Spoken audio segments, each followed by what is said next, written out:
Outra vez o povo de Israel agiu mal perante o Eterno.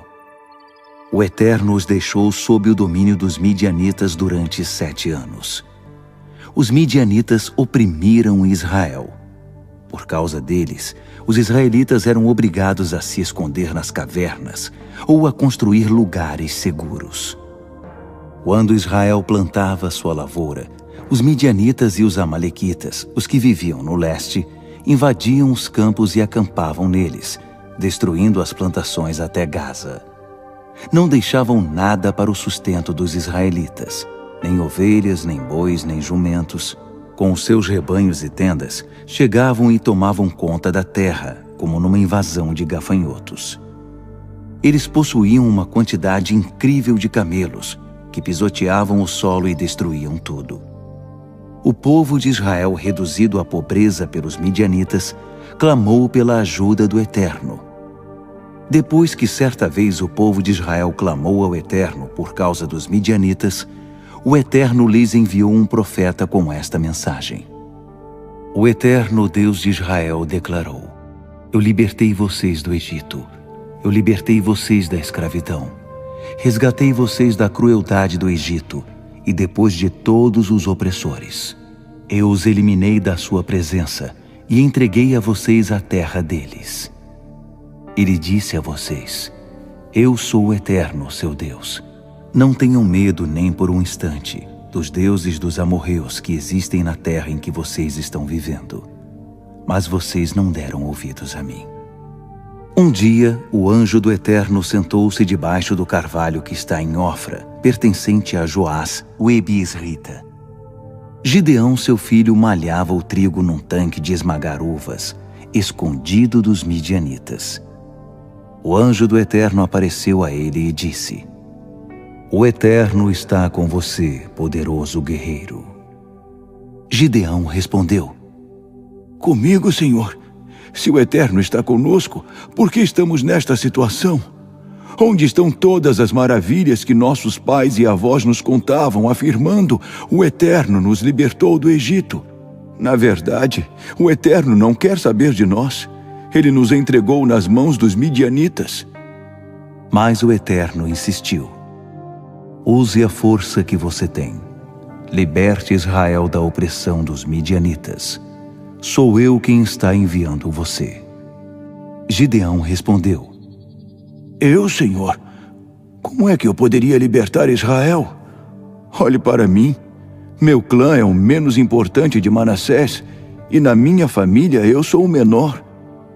O Eterno disse: Eu estarei com você. Confie em mim. Você derrotará os midianitas como se fossem um só homem. Gideão respondeu: Se você está dizendo a verdade, faça-me um favor.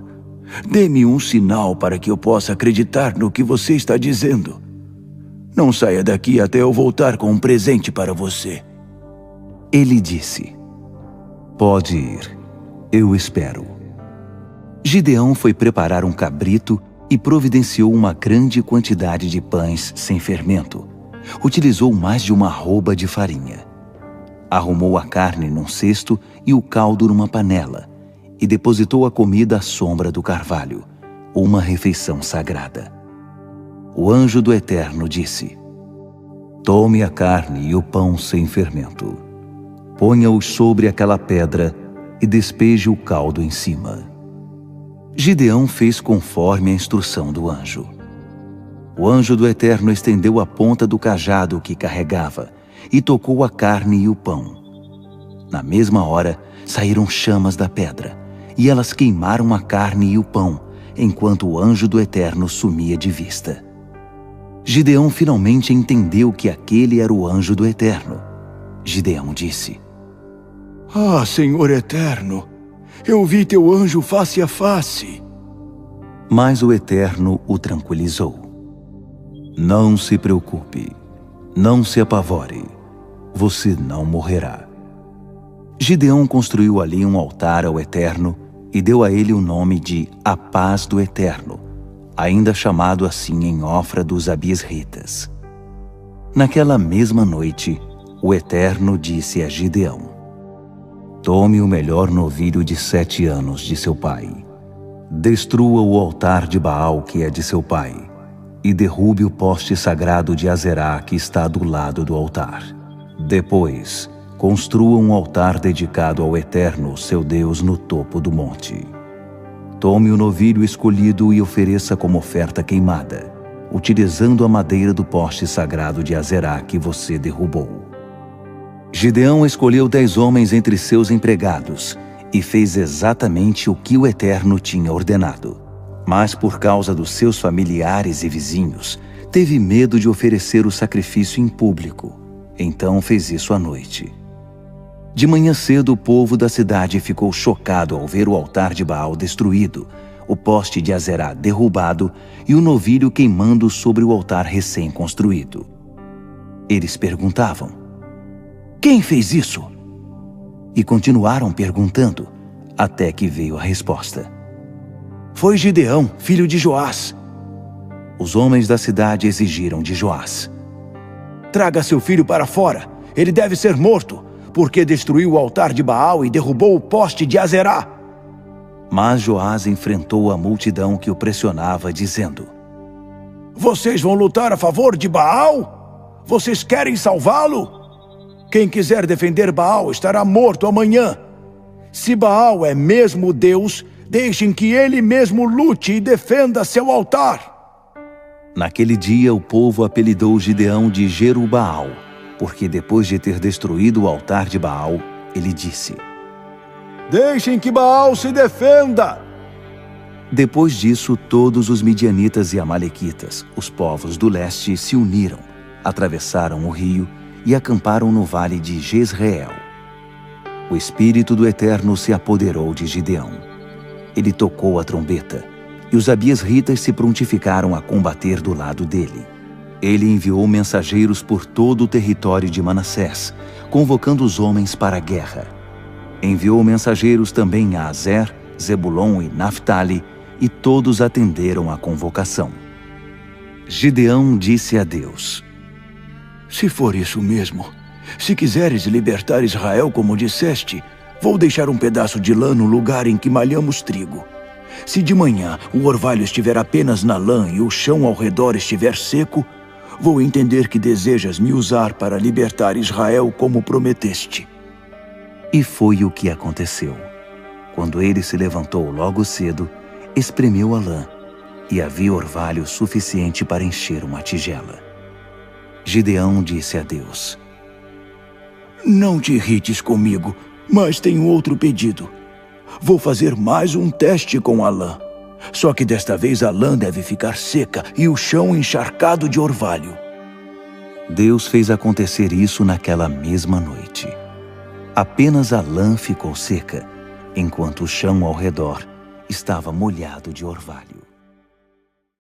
Jerubaal, Gideão, levantou-se bem cedo no dia seguinte, e também suas tropas. Eles armaram acampamento perto da fonte de Harote. Os midianitas acamparam no vale ao norte, próximo do Monte Moré. O Eterno disse a Gideão: "Esse exército está muito grande. Não posso entregar os midianitas em suas mãos desse jeito. Seus homens vão ficar orgulhosos e dizer: 'Fizemos tudo sozinhos', e se esquecerão de mim. Faça o seguinte anúncio: quem estiver com medo ou estiver inseguro pode ir embora para o Monte Gileade e voltar para casa." 22.000 homens partiram. Restaram 10.000. O Eterno disse a Gideão: "Ainda tem muita gente. Desça com eles até a beira da água para que eu faça a última seleção. Quando eu disser, 'Este vai com você', ele irá. Quando disser, 'Este não vai', ele não irá." Assim Gideão levou todo o exército para a beira do riacho. O Eterno disse a Gideão: "Separe aqueles que beberem água lambendo como cachorro. Do outro lado, reúna os que se ajoelharam e abaixam o rosto para beber água." Foram 300 os homens que lamberam água tirada com a mão. Os demais se ajoelharam para beber. O Eterno disse a Gideão: Vou usar os 300 homens que lamberam a água do riacho para libertar o povo. Os midianitas serão entregues nas mãos deles. O restante poderá voltar para casa. Depois de reunir as provisões necessárias para o grupo e as trombetas, Gideão mandou o restante dos israelitas para casa e assumiu o comando dos 300. O acampamento dos midianitas ficava abaixo deles no vale. Naquela noite, o Eterno disse a Gideão: Levante-se e desça até o acampamento. Eu os entreguei nas suas mãos. Se estiver receoso de descer, leve Pura, seu guarda-costas, com você. Depois que você ouvir os comentários no acampamento deles, terá toda a coragem e confiança de que precisa. Ele e seu guarda-costas desceram até onde estavam as sentinelas. Os midianitas, os amalequitas e vários povos do leste estavam espalhados no vale como enxame de gafanhotos. Os camelos eram tantos que pareciam os infinitos grãos de areia da praia. Gideão chegou no exato momento em que um homem contava um sonho a seu amigo. Ele disse: Tive este sonho. Um pão de cevada vinha rolando na direção do nosso acampamento. Chocou-se contra a tenda tão violentamente que ela caiu. A tenda desmontou inteira. Seu amigo respondeu: Deve ser a espada de Gideão, filho de Joás, o israelita. Deus entregou os midianitas e todo o acampamento nas mãos dele. Quando Gideão ouviu o relato do sonho e a interpretação, ajoelhou-se perante Deus e orou. Em seguida, voltou para o acampamento israelita e disse: Vamos, levantem-se! O Eterno nos entregou o exército midianita. Ele dividiu os 300 homens em 3 companhias. Entregou a cada homem uma trombeta e um jarro vazio com uma tocha dentro, dando a seguinte instrução: Observem e façam o que eu fizer. Quando eu chegar perto do acampamento, façam exatamente o que eu fizer. Quando eu e os meus companheiros tocarmos a trombeta, vocês também, em volta do acampamento, tocarão as trombetas e gritarão: Pelo Eterno e por Gideão! Gideão e os 100 homens que estavam com ele aproximaram-se do acampamento no início da vigília da meia-noite, logo após a troca da guarda. Eles tocaram as trombetas ao mesmo tempo em que quebravam os jarros. As 3 companhias tocaram as trombetas e quebraram os jarros. Os homens seguravam as tochas com a mão esquerda e as trombetas com a mão direita. Eles tocavam e gritavam: A espada pelo Eterno e por Gideão! Eles estavam posicionados ao redor do acampamento, cada um em seu posto. Todo o acampamento midianita despertou assustado. Quando os 300 homens tocaram a trombeta, o Eterno fez que os midianitas atacassem uns aos outros e depois fugissem para Bet-Sita, na direção de Zererá e da fronteira de Abel-Meolá, perto de Tabate. Os israelitas de Naphtali e de Azer, e todos os homens de Manassés, vieram ajudar e puseram os midianitas para correr. Gideão enviou mensageiros a toda a região montanhosa de Efraim, convocando todos. Venham lutar contra os midianitas! Bloqueiem a passagem do Jordão até Bet-Bara! Todos os homens de Efraim se reuniram e bloquearam a passagem do Jordão até Bet-Bara. Eles também capturaram 2 comandantes midianitas, Oreb, rapina, e Zeeb, lobo. Eles mataram Oreb na rocha de Oreb e mataram Zeeb no lagar de Zeeb. Depois de perseguir os midianitas, trouxeram a cabeça de Oreb e de Zeeb a Gideão do outro lado do rio. Os efraimitas perguntaram a Gideão: Por que você não nos chamou quando foi lutar contra os midianitas? Eles estavam indignados e o criticavam. Mas Gideão respondeu: O que foi que eu fiz comparado a vocês? Acaso as sobras das uvas de Efraim não são melhores que toda a colheita de Abiezer? Deus entregou a vocês os comandantes dos midianitas, Oreb e Zeeb. O que eu fiz em comparação a isso? Depois de ouvir sua resposta, eles se acalmaram e não protestaram mais. Gideão e os 300 homens que o acompanhavam chegaram ao Jordão e atravessaram o rio. Eles estavam exaustos, mas continuavam a perseguição. Ele perguntou aos homens de Sucote: "Por favor, providenciem alimento para os homens que estão comigo. Eles estão exaustos e eu estou perseguindo Zeba e Zalmuna, os reis midianitas." Mas os líderes de Sucote responderam: "Vocês estão perdendo seu tempo. Por que iríamos colaborar com uma empreitada inútil?" Gideão retrucou: "Seja como quiserem, mas depois que o Eterno me entregar Zeba e Zalmuna, vou debulhar vocês. Vou rasgar a carne de vocês com espinhos e espinheiros do deserto." Dali partiu para Peniel e fez o mesmo pedido. Os homens de Peniel, como os de Sucote, também se recusaram a ajudar. Gideão prometeu: "Quando eu voltar são e salvo, vou destruir esta torre."